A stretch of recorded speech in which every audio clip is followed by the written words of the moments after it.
You ask Tiger to solve. This deals with linear equations with one unknown.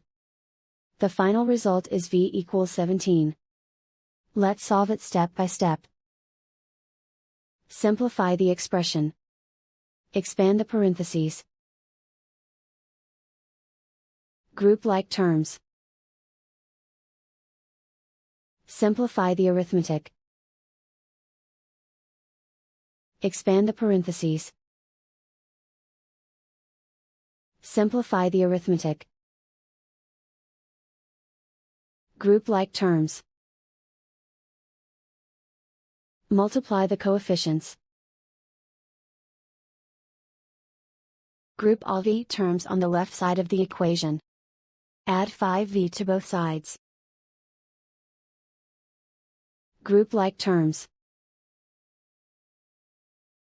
Simplify the arithmetic. Group like terms. Simplify the arithmetic. Group all constants on the right side of the equation.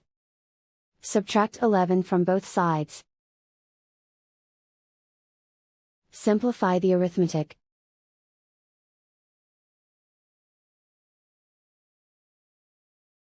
Isolate the v. Divide both sides by 2. Simplify the fraction.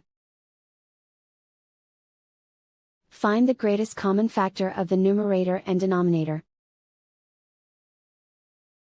Factor out and cancel the greatest common factor. And so the final result is v equals 17.